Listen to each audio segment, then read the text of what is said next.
Hello, हाय, राधे राधे, जय श्री कृष्णा। मैं विशेंद्र फौजदार आप सभी का अपने YouTube channel Lohagarh Bajrang classes में हार्दिक स्वागत करता हूं। मेरे प्यारे विद्यार्थियों, आज हम आपके लिए अमेरिकी संविधान को शुरू करने जा रहे हैं। उन्हें ब्रिटेन के संविधान के क्वेश्चनों को करा दिया है। आज आपके लिए जो टॉपिक महत्वपूर्ण होने वाला है, दूसरी सेकंड यूनिट है ये अमेरिकी संविधान। अमेरिकी संविधान प्रमुख राज्य व्यवस्थाओं के अंतर्गत सेकंड यूनिट में आता है। तो देखिए, आज हमारे आपके लिए संयुक्त राज्य अमेरिका के संविधान की विशेषताओं के बारे में बताने जा रहे हैं। ये अब आपके लिए बहुत महत्वपूर्ण प्रश्न होने वाला है कि संयुक्त राज्य अमेरिकी संविधान की प्रमुख विशेषताओं का वर्णन कीजिए। ये क्वेश्चन बनता है यहाँ से। देखिए मेरे प्यारे साथियों, तो हम अपनी क्लास शुरू करते हैं। संयुक्त राज्य अमेरिका का संविधान राष्ट्रीय एकता और स्थानीय स्वशासन का सुंदर समन्वय है। यानी अगर अमेरिकी संविधान की बात की जाए तो अमेरिकी संविधान राष्ट्रीय एकता का और स्थानीय स्वशासन का सबसे अच्छा सुंदर दृश्य दिखाई देता है। देखिए, यह संविधान आंतरिक गड़बड़ी और बाह्य आक्रमणों के विरुद्ध ढाल कर रहा। यानी अगर आंतरिक क्षेत्र में राज्य में अमेरिका के अंतर्गत कोई भी आंतरिक अशांति या गड़बड़ी उत्पन्न हुई या बाह्य आक्रमण हुए तो उसके अंतर्गत अमेरिका का जो संविधान है उसने ढाल का कार्य किया था। संविधान में व्यक्ति के अधिकारों को महत्वपूर्ण माना गया है। यानी अमेरिकी संविधान की बात करें तो व्यक्ति के जो मौलिक अधिकार हैं, भारतीय संविधान में भी मौलिक अधिकारों को अमेरिकी संविधान से ग्रहण किया गया है। तो अमेरिकी संविधान द्वारा व्यक्तियों के जो मौलिक अधिकार प्रदान किए गए उनको इसमें महत्वपूर्ण माना जाता है तथा सभी संवैधानिक संस्थाओं का लोकतंत्रीय आधार रखा गया है। ये जितनी भी संवैधानिक संस्थाएं हैं उनका लोकतंत्र का जो आधार है वो कौन है? अमेरिकी संविधान को ही रखा जाता है। मैक्स लर्नर ने कहा है कि यह संविधान ऐसे सिद्धांतों का समूह है जो शाश्वत रूप से सत्य व सार्वभौमिक रूप से लागू होने वाले हैं। यानी जो शाश्वत रूप से सत्य हैं और सार्वभौमिक रूप से लागू होने वाले, यानी सभी पर सार्वभौमिक रूप से लागू होते। देखिए मेरे प्यारे साथियों, अमेरिकी संविधान की जो विशेषताएँ हैं वो निम्न प्रकार से हैं। और देखिए साथ साथ हम आपको बताते भी चलेंगे, भारत के संविधान के साथ साथ इसकी विशेषताओं की तुलना भी करते चलेंगे। तो इन भारत के संविधान और अमेरिकी संविधान की विशेषताओं में तुलनात्मक अध्ययन भी यहाँ पर आपको देखने को मिल जाएगा। तो देखिए मेरे प्यारे साथियों,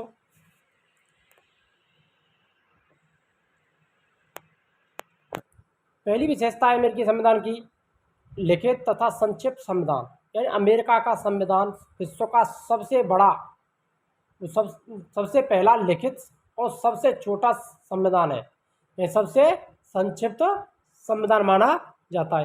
यानी अगर कहीं बात की जाए, यहाँ तो क्वेश्चन भी पूछा जाता है कि विश्व का सबसे प्रथम लिखित संविधान कौन सा है? अमेरिकी संविधान। यानी विश्व में सबसे पहले अमेरिकी संविधान को लिखा गया था और यह संक्षिप्त संविधान है क्योंकि इसमें बहुत कम अनुच्छेदों को रखा गया है। देखिए मेरे प्यारे साथियों, अगर भारत की बात करें हम तो भारत का जो संविधान है वो भी लिखित संविधान है लेकिन विश्व का सबसे बड़ा संविधान है। देखिए अमेरिका का संविधान आधुनिक संविधानों में सबसे प्राचीन और लिखित संविधान माना जाता है। यानी अमेरिकी संविधान की बात करें तो विश्व के जितने भी संविधान हैं आधुनिक समय में निर्मित हुए तो उनमें सबसे प्राचीन संविधान और सबसे पहला लिखित संविधान कौन सा? अमेरिकी संविधान को माना जाता है। अगर बात करें अमेरिकी संविधान की तो इसमें कुल 7 अनुच्छेद हैं। कितने अनुच्छेद हैं? 7 अनुच्छेद माने गए, जबकि भारतीय संविधान में 395 अनुच्छेदों को रखा गया है। अमेरिकी संविधान में केवल 7 हैं जबकि भारत में 395 अनुच्छेद रखे गए। बात करें पिछले 222 वर्षों में लगभग 27 संशोधन हुए। यानी अब तक के जो भी वर्ष गुजरे हैं उनमें अगर हम बात की जाए तो अमेरिकी संविधान में लगभग 27 बार संशोधन हो चुका है। यह संविधान अत्यंत संक्षिप्त है, यानी बहुत ही छोटा है। इसमें 40 से कम छपे हुए पृष्ठ हैं। यानी अगर बात की जाए तो इसमें जो पृष्ठों की संख्या है वो भी 40 से कम है। जबकि भारतीय संविधान की बात की जाए तो भारतीय संविधान एक बहुत मोटी जिल्द के रूप में रखा गया है। यानी भारतीय संविधान विश्व के जितने भी संविधान उनसे कुछ ना कुछ अच्छी बातों को ग्रहण किया और सबसे अधिक जो प्रभाव पड़ा था वो 1935 के भारत शासन अधिनियम का पड़ा था, जो थोड़े समय में ही पढ़े जा सकते हैं। इसकी तुलना में भारत का संविधान बहुत लंबा है।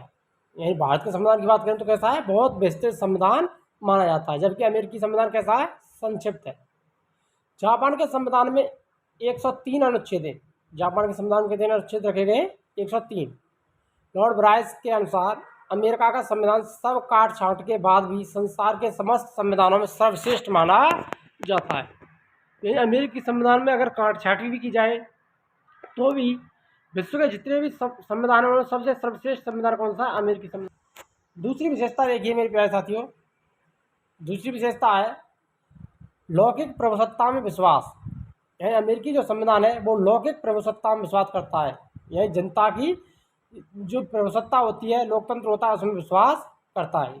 इसी प्रकार भारत में भी जो शासन व्यवस्था है वो भी लोकतंत्रात्मक शासन व्यवस्था को अपनाया गया है। तो भारत भी लोकतंत्र में विश्वास करने वाला राज्य है और भारत की जो व्यवस्था है वो कैसी है? गणतंत्रात्मक व्यवस्था को भारत में अपनाया गया है। अमेरिकी संविधान के निर्माताओं का लोकतंत्र में पूर्ण विश्वास था। अमेरिकी संविधान को जो निर्माण करने वाले व्यक्ति थे उन्होंने लोकतंत्र में विश्वास व्यक्त किया था। इसीलिए संविधान की प्रस्तावना में कहा गया है कि हम, यानी अमेरिकी संविधान की प्रस्तावना है उसमें यह कहा गया है कि हम संयुक्त राज्य अमेरिका के लोग अधिक शक्तिशाली संघ बनाने, यानी अधिक शक्तिशाली संघ या संगठन बनाने, न्याय स्थापित करने, सामान्य प्रतिरक्षा की व्यवस्था करने, सार्वजनिक कल्याण की बढ़ोतरी करने तथा अपने एवं अपनी संतति के लिए स्वतंत्रता के वरदान को सुरक्षित रखने के लिए संयुक्त राज्य अमेरिका के संविधान को बनाते हैं। ये किसमें कहा गया है? अमेरिकी संविधान की प्रस्तावना के अंतर्गत कहा गया है।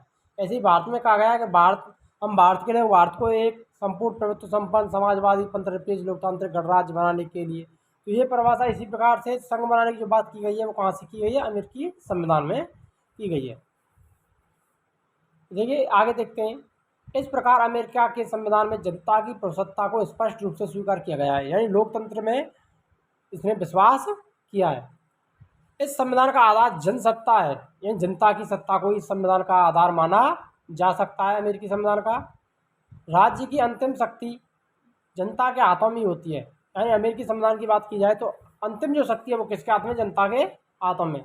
जनता ही संप्रभु है, क्योंकि जनता ही शासन को चलाने वाली होती है। जनता संप्रभु होती है। सर्वशक्तिशाली किसको माना गया है? जनता को ही माना गया है, क्योंकि अमेरिकी जो संविधान है वो जनता पर द्वारा ही निर्मित माना जाता है। जनता की संप्रभुता में विश्वास करता है। संविधान पूर्णतः जनतंत्रीय है। अमेरिका की स्वतंत्रता की घोषणा में यह स्पष्ट शब्दों में उल्लिखित किया गया था, यानी अमेरिकी जब स्वतंत्रता की घोषणा की गई थी 1974 में, तब कहा गया था कि सरकारें अपनी उचित शक्तियां जनता की अनुमति से ही प्राप्त करती हैं। स्वतंत्रता की यह घोषणा अमेरिका के संविधान का आधार है। इब्राहिम लिंकन के शब्दों में यदि कहा जाए तो अमेरिकी सरकार जनता के द्वारा जनता के लिए सरकार है। ये इब्राहिम लिंकन ने कहा है कि अमेरिका का जो शासन है, सरकार है, वो जनता के लिए, जनता के द्वारा सरकार है। इसने परिभाषा दी थी, लोकतंत्र की परिभाषा दी थी कि लोकतंत्र जनता के लिए, जनता के द्वारा शासन है। तो इसी प्रकार से अमेरिकी संविधान के बारे में भी कहा है, अमेरिकी सरकार जनता की है, जनता द्वारा निर्मित है, जनता के द्वारा उसका निर्माण किया जाता है और जनता के लिए ही सरकार होती है। तीसरी विशेषता आती है गणतंत्रात्मक शासन व्यवस्था। तो हमारे भारत की भी बात करें तो भारत में भी गणतंत्रात्मक शासन व्यवस्था को अपनाया गया है और वैसे ही अमेरिका में अपनाया गया है। अमेरिका में गणतंत्रीय शासन प्रणाली को अपनाया गया है। उससे अभिप्राय है कि यहाँ कोई पैतृक राजा नहीं है, यानी कोई वंशानुगत या पैतृक सम्राट या राजा नहीं है। राज्याध्यक्ष एवं शासन का सर्वोच्च अधिकारी राष्ट्रपति है। अमेरिका में शासन का सर्वोच्च अधिकारी कौन होता है? राष्ट्रपति, जो जनता द्वारा चुने हुए प्रतिनिधियों द्वारा निर्वाचित किया जाता है।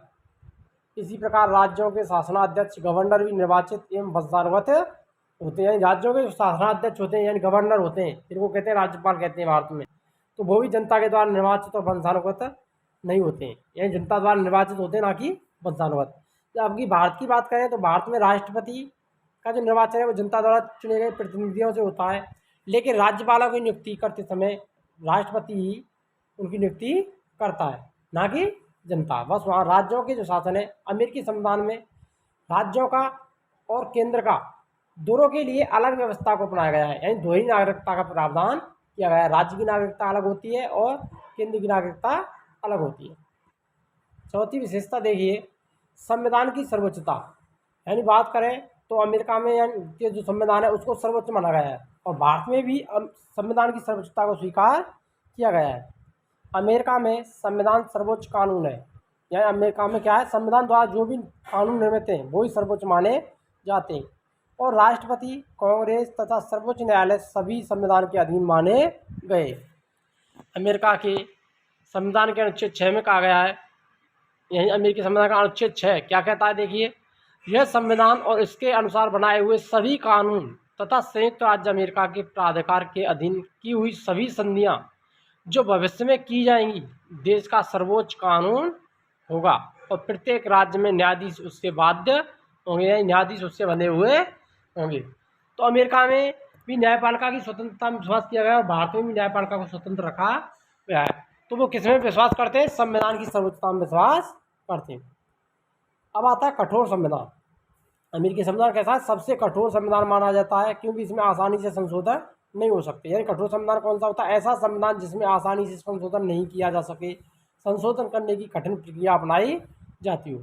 अगर भारत की बात करें तो भारत का संविधान कठोर और लचीलेपन का समन्वय है।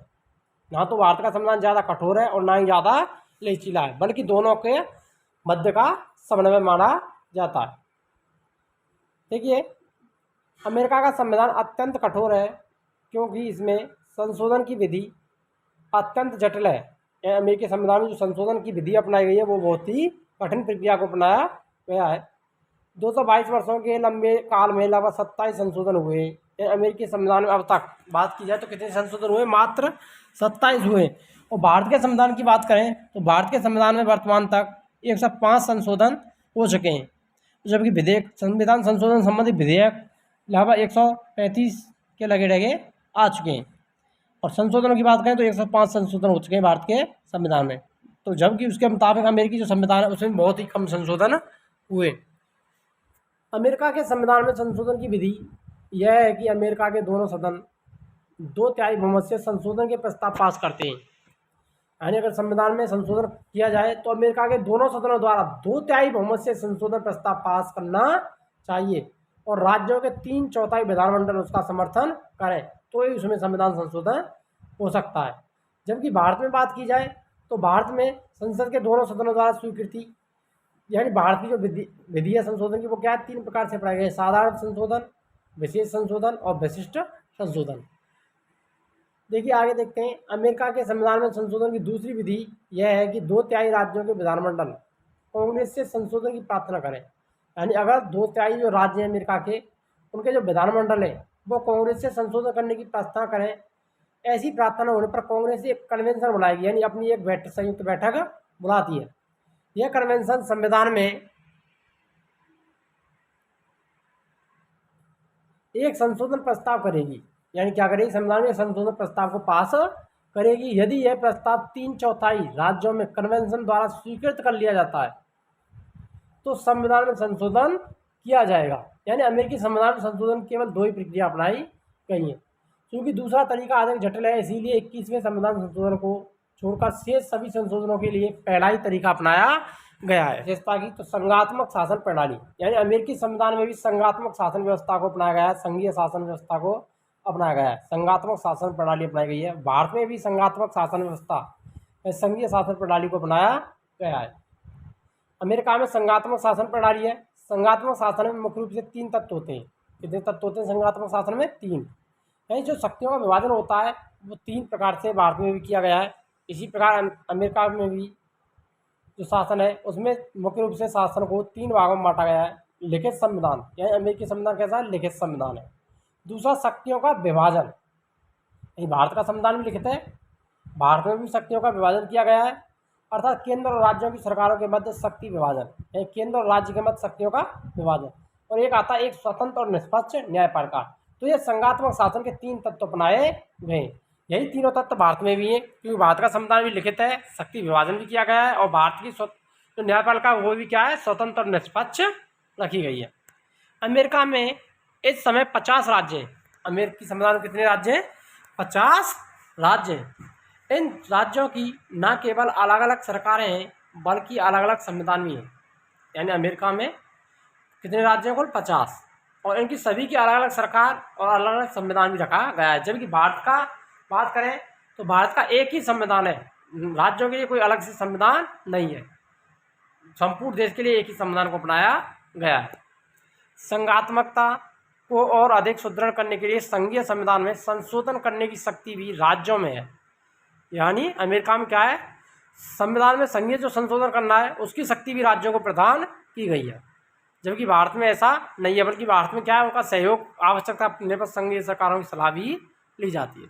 लेकिन मुख्य रूप से संशोधन का अधिकार किसके पास होता है, केंद्र के पास ही होता है। संघ की व्यवस्था के महत्वपूर्ण सदन सीनेट का गठन ही संघात्मक आधार पर किया गया है। यह संघीय व्यवस्था के महत्वपूर्ण सदन सीनेट की बात की जाए तो उसका भी गठन किससे हुआ, संघात्मक आधार पर किया गया है। अब देखिए 7वीं विशेषता है अध्यक्षात्मक शासन प्रणाली। यहाँ अमेरिका में जो शासन प्रणाली अपनाई गई है वो कैसी अपनाई गई है, अध्यक्षात्मक शासन प्रणाली को अपनाया गया है। और भारत में बात करें तो भारत में गणतंत्रात्मक शासन प्रणाली को अपनाया गया है। अमेरिका के संविधान निर्माता देश में एक ऐसी शासन व्यवस्था चाहते थे जो प्रजातांत्रिक भी हो और साथ ही साथ सशक्त, स्थायी और मजबूत भी होनी चाहिए। इसीलिए देश में अध्यक्षात्मक शासन प्रणाली की स्थापना की गई थी। देश की कार्यपालिका शक्ति वास का जो वास होता है वो राष्ट्रपति में ही होता है। जबकि भारत की बात करें तो भारत में जो शासनाध्यक्ष की बात है, शासन प्रणाली है, वो कैसी है, संसदात्मक शासन प्रणाली।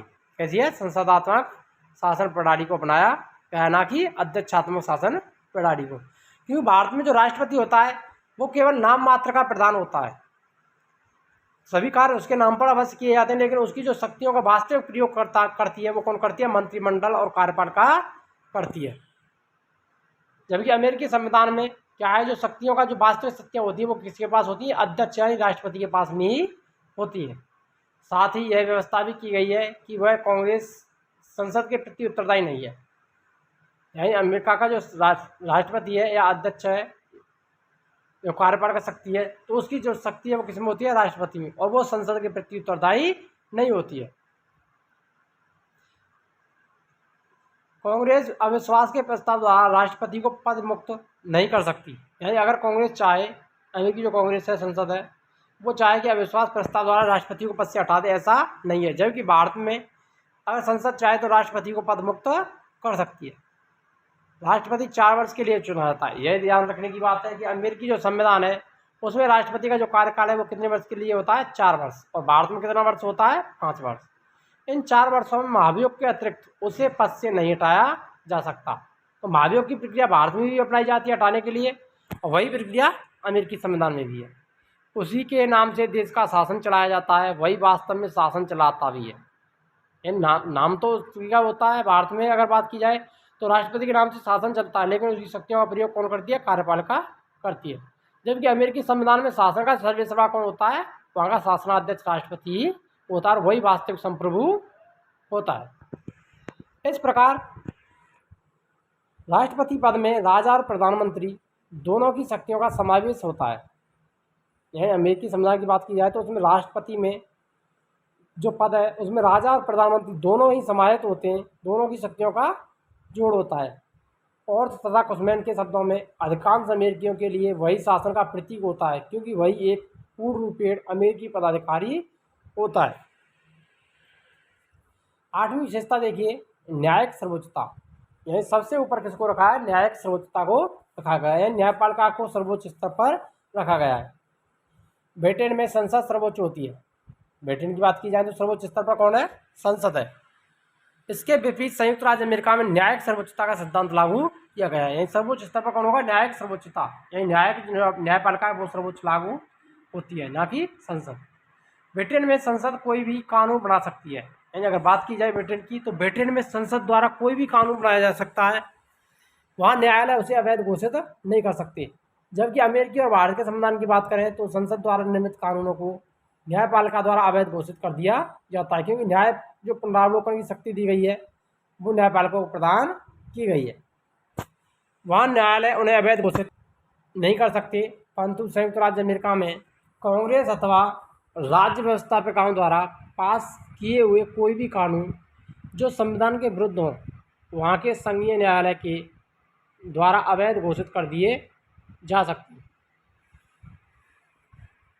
देखिए, कांग्रेस अथवा राज्य व्यवस्था प्रकार द्वारा जो भी कानून पारित किए जाते हैं जो संविधान के विरुद्ध हो या देश के या राष्ट्र के हित में नहीं हो, वहाँ के संघीय न्यायालय द्वारा उनको अवैध घोषित कर दिया जा सकता है। जैसे भारत में भी है। अमेरिका के न्यायालयों को कानून की वैधता के विषय में विचार और निर्णय देने का अधिकार भी होता है कि यानी जो कानून वैध है या नहीं, मान्य होगा या नहीं। न्याय विभाग की महत्ता इतनी अधिक है कि जेम्स बैंक ने सर्वोच्च न्यायालय को संविधान का संतुलन चक्र कहा था। अगर बात की जाए तो अमेरिकी संविधान में सर्वोच्च न्यायालय को संविधान का संतुलन चक्र किसने कहा था मेरे प्यारे साथियों? तो जेम्स बैंक ने कहा था। देखिए, अगली विशेषता आती है शक्ति पृथक्करण का सिद्धांत। यानी अमेरिकी संविधान में भी शक्ति पृथक्करण को अपनाया गया है और भारत में भी शक्ति पृथक्करण के सिद्धांत को अपनाया गया है। अमेरिकी संविधान की एक महत्वपूर्ण विशेषता शक्ति पृथक्करण सिद्धांत है। 3 शताब्दी पूर्व ब्रिटिश प्रसिद्ध फ्रांसीसी दार्शनिक मॉन्टेस्क्यू ने यह मत प्रतिपादित किया था कि शासन की निरंकुशता पर प्रतिबंध लगाने के लिए यह आवश्यक है कि उसके तीनों कार्य कार्यकारी, विधानांग तथा न्यायांग पृथक पृथक संस्थाओं द्वारा किए जाएंगे। इन कार्यपालिका संबंधी कार्य अलग, विधानसभा संबंधी कार्य अलग और न्यायिक कार्य अलग अलग संस्था द्वारा किए जाते हैं। अमेरिका में ऐसा ही है। कार्यपालिका संबंधी शक्तियों का वास राष्ट्रपति में होता है, यानी संपूर्ण कार्यपालिका शक्ति किसके पास होती है? राष्ट्रपति के पास। व्यवस्थापिका संबंधी शक्तियों का वास कांग्रेस या अमेरिकी संसद के पास होता है। न्याय पालिका संबंधी शक्तियों का वास सर्वोच्च न्यायालय के पास में होता है। इसलिए हर्मर फाइनल ने कहा है अमेरिकी संविधान शक्ति विभाजन का विवेकपूर्ण सोचा समझा तथा बृहत प्रयास है। यह आज के संसार में इस सिद्धांत का अनुसरण करने वाली महत्वपूर्ण व्यवस्था है। नियंत्रण और संतुलन का सिद्धांत, यानी अमेरिकी संविधान में क्या नियंत्रण और संतुलन के सिद्धांत को अपनाया गया है। अमेरिकी संविधान निर्माताओं ने शक्ति सिद्धांत विभाजन के सिद्धांत का आयोजन किया था, लेकिन वे सरकार के तीनों अंगों को एक दूसरे से पृथक और स्वतंत्र ना बना सके, यानी एक दूसरे से अलग नहीं कर सके, क्योंकि ऐसा किया जाना ना तो संभव ही था और ना ही उचित। अतः उन्होंने शक्ति विभाजन के सिद्धांत के साथ साथ सरकार के तीनों अंगों में संबंध भी स्थापित किए। इसी प्रकार भारत में भी तीनों अंगों में संबंध स्थापित एक दूसरे से जुड़े हुए, ना कि पूर्ण रूप से अलग किए गए। इन संबंधों को स्थिर करने में उन्होंने नियंत्रण और संतुलन के सिद्धांत का पालन किया था, यानी एक दूसरे पर नियंत्रण रखना और आपस में संतुलन बनाए रखने का सिद्धांत अमेरिकी संविधान में अपनाया गया था। इस सिद्धांत के अनुसार शासन का एक विभाग दूसरे विभाग पर इस प्रकार नियंत्रण रखता है कि शक्ति का एक शानदार संतुलन बन जाए। उदाहरण, कांग्रेस संसद पर राष्ट्रपति भी नियंत्रण रखता है और न्यायपालिका भी। राष्ट्रपति कांग्रेस द्वारा पारित कानूनों को वीटो कर सकता है और सर्वोच्च न्यायालय कांग्रेस और राष्ट्रपति के गलत कार्यों को असंवैधानिक घोषित कर रद्द कर सकता है। इस प्रकार ये एक दूसरे पर नियंत्रण रखते हैं। इसी प्रकार राष्ट्रपति पर भी कांग्रेस का नियंत्रण होता है, वह उस पर महाभियोग लगा सकती है। हैमिल्टन के शब्दों में शक्ति के दुरुपयोग को रोकने के लिए यह आवश्यक है कि एक शक्ति दूसरे को नियंत्रित करे। अब देखिए 11वीं जो शक्ति या विशेषता है वो देखिए 11वीं विशेषता है अमेरिकी संविधान की। अमेरिका के संविधान में अधिकार पत्र, यानी अधिकारों की घोषणा, मौलिक अधिकारों की घोषणा, बिल ऑफ राइट्स। अमेरिका के संविधान में व्यक्तियों के अधिकारों का एक स्पष्ट रूप से समावेश किया गया है। नागरिकों को भाषण की स्वतंत्रता, धर्म को मानने की स्वतंत्रता, शांतिपूर्वक सभा करने और सरकार के पास अपनी शिकायत भेजने के अधिकार संबंधी स्वतंत्रताएं प्रदान की गई हैं। मूल रूप में प्रारंभ में मूल संविधान में ये अधिकार नहीं दिए गए थे। संविधान के प्रथम 10 संशोधनों द्वारा नागरिकों को मूल अधिकार प्रदान किए गए, यानी प्रथम जो 10 संशोधन किए गए थे वो नागरिकों के मौलिक अधिकारों से संबंधित थे। और मौलिक अधिकारों का जो अधिकार है प्रावधान में भारतीय संविधान ने अमेरिकी संविधान से ग्रहण किया है। अब आता है दोहरी नागरिकता। अमेरिका में क्या है? दोहरी नागरिकता का प्रावधान किया गया है, जबकि भारत में क्या है? एकल नागरिकता को अपनाया गया है। अमेरिकी संविधान के 14वें संशोधन के अनुसार प्रत्येक अमेरिकन को अपने राज्य की भी नागरिकता प्रदान होगी। यानी कौन से संशोधन की कहा गया है? 14वें संशोधन द्वारा यह प्रावधान किया गया था कि अमेरिका जो होता है, अमेरिका का कोई निवासी है वो उसे अपने राज्य की नागरिकता भी प्राप्त है और साथ ही साथ केंद्र या संघ की नागरिकता भी प्राप्त होगी। तो दोहरी नागरिकता का प्रावधान किया गया था। जबकि भारत में क्या है? एकल नागरिकता है, केवल देश की या संघ की नागरिकता प्रदान की गई है। प्रत्येक व्यक्ति केवल भारतीय है, ना किसी राज्य की एकाएक। इस प्रकार वहाँ दोहरी नागरिकता है। संघ की नागरिकता के लिए नियम एक रूप में कहीं संघ की नागरिकता के लिए जो नियम बनाए गए हैं वो भी एक ही समान है, ना कि भिन्न। किंतु विभिन्न राज्यों की नागरिकता संबंधी नियमों में भिन्नता पाई जाती है। राज्यों की नागरिकता के संबंध में अलग अलग भिन्नताएं हैं, लेकिन संघ की नागरिकता के संबंध में सभी के लिए एक ही नियम रूप से लागू होते हैं।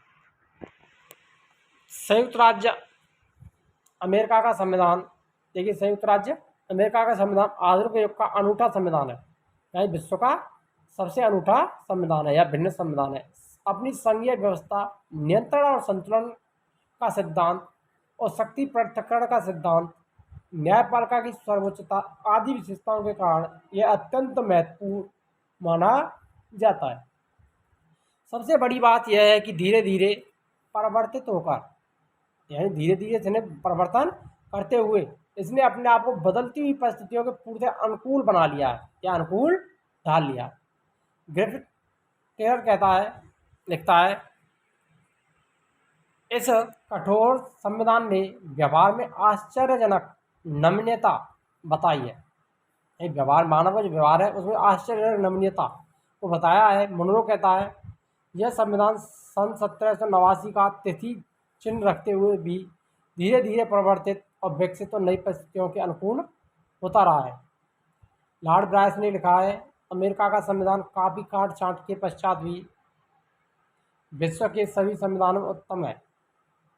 इसमें अनेक काट छांट की गई, परंतु लेकिन उसके बाद भी यह विश्व के सभी संविधानों का श्रेष्ठ माना जाता है। यह जनता की आवश्यकताओं के अनुकूल है। यह बहुत सरल, संक्षिप्त है। समय की आवश्यकताओं के अनुसार उसकी व्याख्या भी की जा सकती है। जेम्स वेब के शब्दों में उसमें जीवन शक्ति, महान उद्देश्यों की घोषणा और शासन की नैतिकता विद्यमान होती है। इसने राजनीतिक उत्तरदायित्व का निर्वाह किया, परंतु इसके साथ साथ जनता के मूल नैतिक अधिकारों की रक्षा की। वास्तव में इसमें लोकता और नैतिकता का अद्भुत सामंजस्य दिखाई देता है। अगर आपको वीडियो अच्छी लगी हो तो वीडियो लाइक करें, शेयर करें और हमारे चैनल को सब्सक्राइब अवश्य कर लें और बेल आइकन को अवश्य दबाएं ताकि हमारा प्रत्येक नोटिफिकेशन आप तक पहुंच सके। मिलते हैं तब नेक्स्ट वीडियो में, तब तक के लिए जय हिंद।